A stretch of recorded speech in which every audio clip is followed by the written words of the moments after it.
Hey everybody, welcome to Overnight Gaming News. Now, if you're new to what this is all about, basically I take, a handful of topics that possibly would get their own videos and I kind of combine them all into one video. Less things for you to click on and watch, and I keep it a little bit more concise so that it's more fun for you guys. And I do that, and and hopefully you guys enjoy the videos and things like that, because I want to get as much news out there as possible. And thankfully, this is some pretty cool stuff all around. And it's not just Xbox news, it's not just PlayStation news, it's a mix of everything, and I try to put the best stuff out there as possible, and hopefully you guys start to kind of notice that as well, because I feel like there is plenty of good news from all sides and everybody involved. What's up everybody, Crapgamer with Crapgamer Reviews, with this great video that you guys are stopping to look at right now. So consider yourselves lucky. That's right, thank you guys very much. Like, share, subscribe. So I wanted to start off with something very interesting to me anyway. It's a little bit of Xbox news. This is something that I think that everybody should know. I'm a big Fable fan, so anytime there's going to be some Fable news that comes out, I always like to talk about it. I always like to bring it up because it's a series that's very near and dear to my heart. I love that franchise.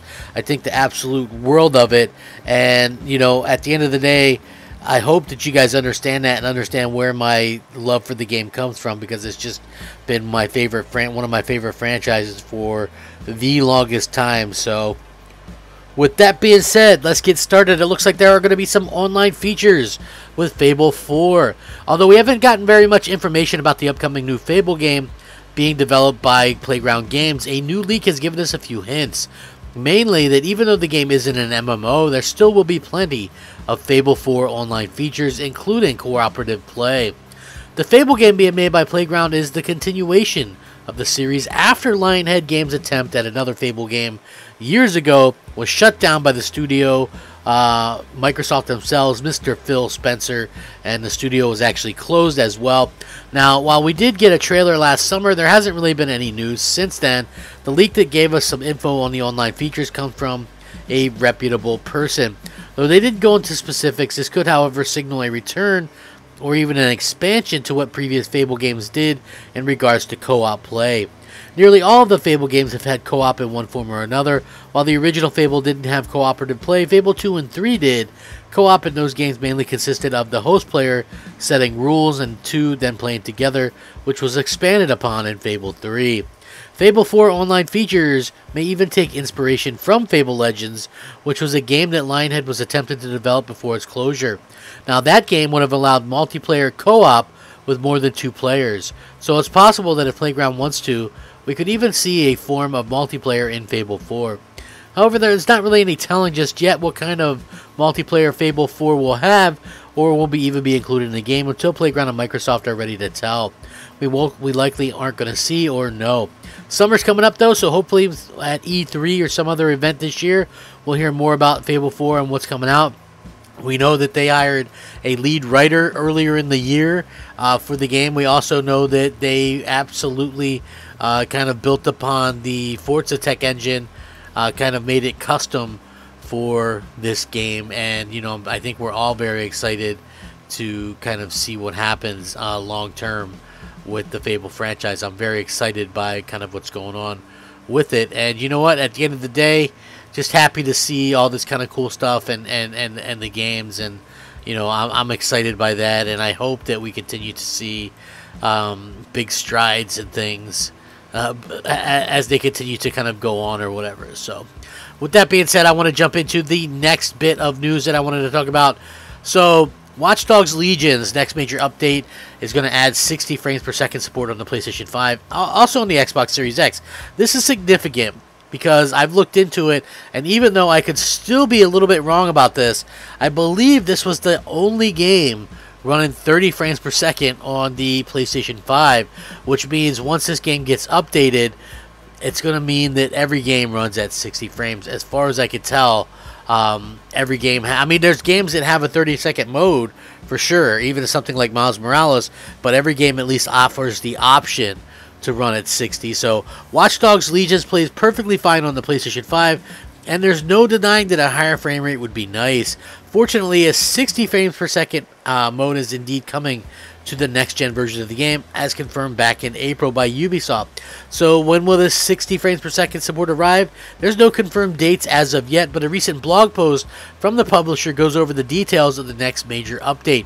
Title Update 4.5 will fix a number of issues, but fans will certainly be pleased to hear that it's this update that will include support for higher frame rate. Again, no dates of any kind, but update 4.5 is the one to watch out for.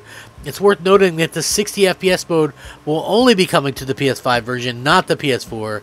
So obviously this is like something that's basically probably that game wasn't done with enough time, you know, to really go out there and have it at launch running 60 frames. But I am glad that they're eventually patching. I actually held off on playing it. I have it on both Xbox and PlayStation, and you know, obviously I think the frame rate is definitely going to use a bump, and I'm excited by that. Again, it's just hard to kind of go back and play some of these other games that, you know, at 30, again, I don't even play games at 30 anymore. It's such a nice thing, and it's on a console too, you know. So for me, you know, pretty much 60 and above, you know, playing stuff at 120 even is a godsend. It's absolutely incredible, to say the least, and I'm super happy. You know, basically, yeah. So I would love to see exactly what this means for the future. But yeah, it is cool to see that it looks like PlayStation 5 has no just 30 frames per second games anymore. So Sony has patented a esports betting system for the PlayStation 5. Very interesting to see that coming down the pipeline. How about a bit of controversy to kickstart your morning or evening or night? Sony patented an esports betting system for its console a couple of years ago, with the documentation outlining a framework where betting odds could be calculated by a player or team's historical performance, allowing users to then bet on their favorites in a variety of ways. The papers outline a number of hypothetical examples, with in-play options, like a character gets hit in the next minute. The idea is that the system is constantly calculating new odds for you to bet on while matches are taking place, similar to that of what his betting apps do for real sports these days. Sony is all in on esports at the moment, obviously. It's quietly conducted an outrageously popular competition, you know, center across a catalog of different titles, and recently acquired a flagship fighting game in EVO tournament, so it's not overly surprising that it's exploring this kind of idea. So we're not really sure if it's gambling being baked into the consoles would fly, especially in a mainstream product like the PlayStation 5.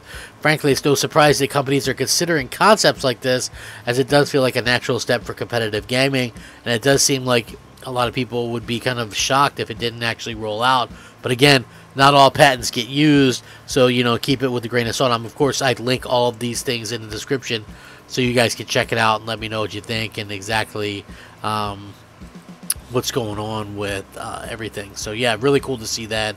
And the last thing I wanted to talk about was something that sort of bugs me a little bit, but PlayStation Studios creator page is now live on Steam and teasing more PlayStation ports.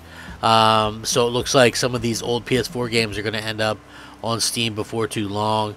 PlayStation Studios now has an official creator page on PC storefront Steam and is teasing more PC ports beyond Days Gone, which is due out May 18th.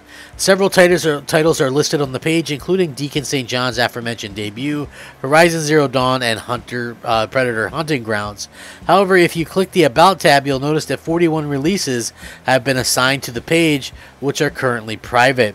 It's worth noting that Helldivers and its DLC already account for around 16 of these items, so by counting, the publisher currently has 26 public products. This means that it has about 15 or other so Steam releases, although as alluded to previously in this paragraph, this could just mean one game and a bunch of add-on packs. It doesn't necessarily mean that it's supporting 15 full PlayStation exclusives. Of course, none of this is really news recently, as Sony has indicated its intent to port more of its portfolio to the PC platform. Earlier in the year, obviously there were some leaked documents that revealed that Epic Games was willing to pay PlayStation up to $200 million in order to get dibs on 4 to 6 first-party titles on its storefront. Now, it's unlikely that the platform holder took that deal, but it's clear that the company has big plans for PC moving forward, so a lot of people are just going to have to deal with it. But again, I sort of think that it's not going to be anywhere near to a day-and-date situation, because Sony just re-upped their deal with Final Fantasy VII to keep it exclusive and off of PC for another 6 months. I don't think you do that if you don't have, like a reason, to keep things off PC. So hopefully that makes things a little bit more interesting and understanding where they're coming from. I don't see them really doing a day-and-date situation anytime soon. But very interesting nonetheless. I'm going to link all this stuff in the description. Thank you so much for watching. Rack 'em up. Game on, my friends. Game on. Crapgamer out.